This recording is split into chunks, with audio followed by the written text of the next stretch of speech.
You're listening to sermons from La Cañada Congregational Church and Pastor Kyle Sears. Join us in person every Sunday at 10 a.m. in La Cañada for worship.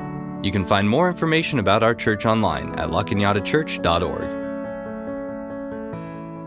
I was the perfect age when the Ninja Turtles came out on Saturday morning cartoons, and I consumed all of it that I could from a very young age. Michelangelo was my favorite. The nunchucks really sold it to me. My twin brother was Leonardo. My little brother was Raphael. Donatello was just kind of floating around there. But you find out Vanilla Ice is going to be in a Ninja Turtle movie, like you're there on opening night.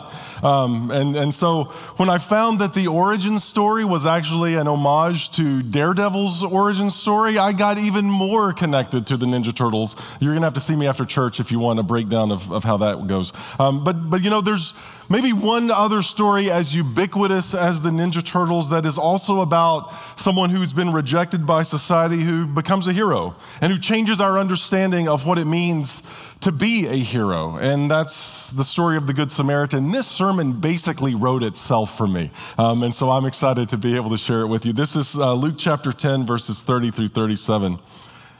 Jesus replied, "A man was going down from Jerusalem to Jericho and fell into the hands of robbers who stripped him and beat him and took off, leaving him half dead. Now by chance a priest was going down that road, and when he saw him, he passed by on the other side. So likewise a Levite, when he came to the place and saw him, passed by on the other side.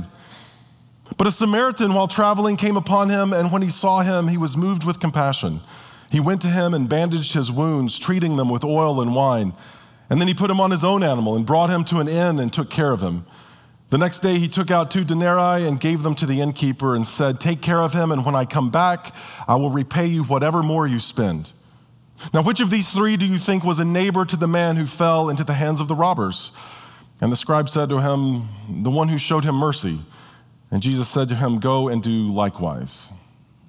Now, it's common for our stories to disrupt our expectations of what it means to be a hero by using outcasts, especially those who look the part of the outcast. I mean, think back centuries ago with Quasimodo or then Phantom of the Opera. We have the ugly and disfigured who are the ones who are actually seeking the good for the world. By the end of the 20th century, that archetype became mutants like X-Men or the Toxic Avenger or the Ninja Turtles that carry on this tradition of being the odd people, the weirdos who are actually the ones who show us what it means to be human. Because I think it's easy for us to see the worst in humanity. And Jesus is going to then play with our preconceptions of what it means to be the worst of humanity. In the setup to the story, an earnest scribe, someone who's a professional religious teacher, comes to Jesus and asks about the most important teachings of Scripture. This is the scribe's wheelhouse. And Jesus says, well, we should love our neighbors as ourselves. And the scribe wants to explore the boundaries of what it means to be a neighbor. Are we talking next door neighbor down the street, across town? Do they have to be recognized legal citizens here in order for us to love them? And Jesus tends to answer those kinds of questions with a story to reveal there's questions underneath the question that's being asked. The real question being asked here is, who is it okay for me not to love? And so let's start with the worst of humanity, of robbers who jump an innocent man and leave them dying on a desert road. And let's up the game of despicable people by introducing religious people who don't care about anyone but themselves and certainly aren't going to stop for the inconvenience of someone in need. And the way stories like this tend to be told in this time is following this rule of 3, that we have not the religious priest who stops to help, nor the spiritual Levite who is the hero. But see, the expectation is that the third person is going to be the faithful commoner, the Jewish person who has just the institution, but maybe not the formal training that makes them holier even than the religious leaders.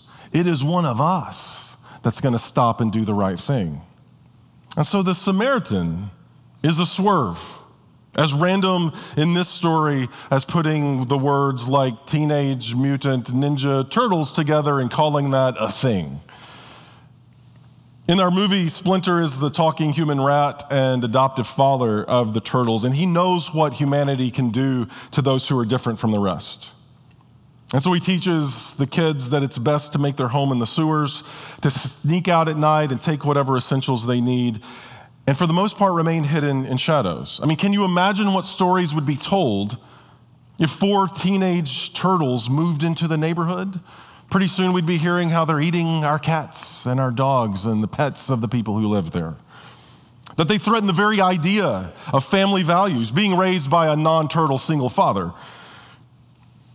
They should go back where they came from. The promise of Superfly, though, is compelling. As the turtles meet him, he says that what he really wants is acceptance, that they could be who they are without shame, that they would have power, that they would be good and the humans would be bad.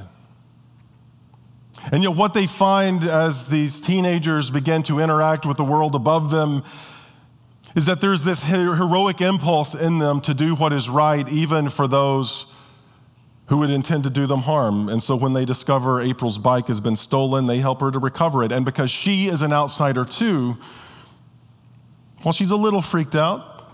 It's not so much that she can't overcome it. And eventually, all of the mutants, even those without names inspired by Renaissance artists, but instead names like Mondo Gecko and Genghis Frog, become adopted in this extended family of outcasts. So Jesus is asked to define the boundaries of who is our neighbor. Where can my love for others stop? When is it permissible by God for me to stop caring about other people?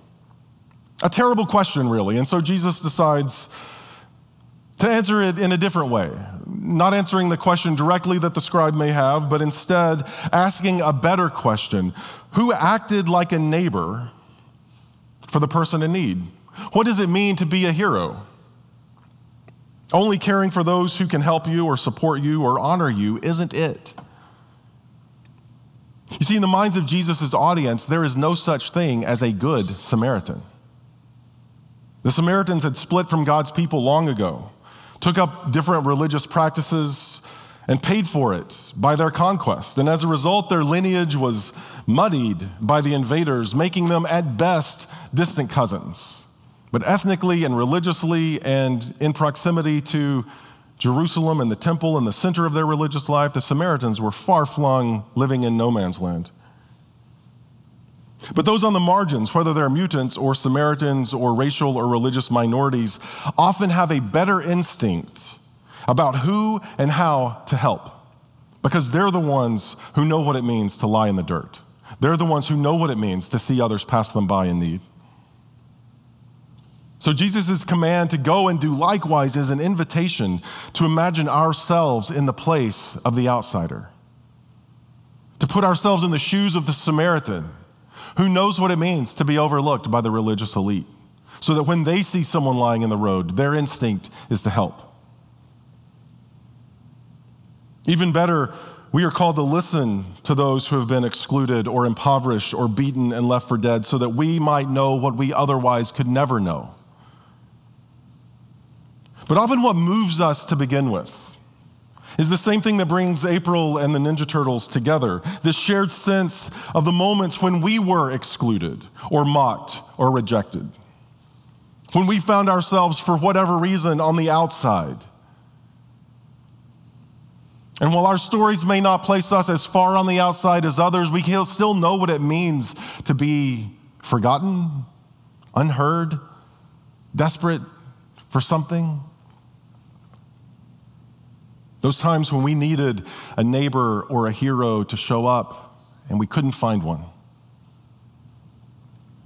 Our movies tell us that the heroes are the ones who know how to throw a punch and bring bloody justice to those who would harm us. You see, when Jesus asked his question to the scribe at the end, who is the hero of this story? Who was the one who acted like the neighbor? The scribe is unwilling to say the Samaritan because you can't admit that a guy like that would be the one who's the hero. So he says, well, it was the one who showed mercy. The reality is the Samaritan's actions aren't much to make a movie about, not even really a story. Bandaged some wounds, loaned him his donkey on the way to the inn, said if he spends more money for food and stuff, I'll pay it when you get back, and scene. There's no montage of him punching faces of robbers until he works his way up to the top of the criminal cartel and then takes them out once and for all, and now the road is safe and secure. But even still, there's something powerful to this story, because this story keeps being told 2,000 years after it was first told. That there's something compelling about an outsider who responds in a way that is surprising to the religious people. That now, whenever we hear the word Samaritan 2,000 years later, we don't think of the rejected and the outcast, the religiously excluded and the ethnically tainted. Instead, we just think good. That's the power of telling stories that redeem and reshape us and our imaginations of what it means to be a hero. That we might begin to describe the world around us as good and welcome and belonging, that the definition of what it means to be a neighbor and a hero continues to expand. And so my hope is that we would take inspiration from stories like these, whether it's in our Bible or on a Saturday morning cartoon show, of what it means to become a hero when we love others, when we show mercy, especially when we notice people that others would just walk on past. That stories like these call us to imagine what it means to be a hero when we are the ones who show mercy, when we notice those who hurt, when we create family and belonging with all the little freaks in our lives, because we begin to redefine what it means to be Christian, to be religious, to be good. When we never ask the question, who can we have boundaries against loving, but instead when we imagine an ongoing and extending mercy given to everyone. Amen.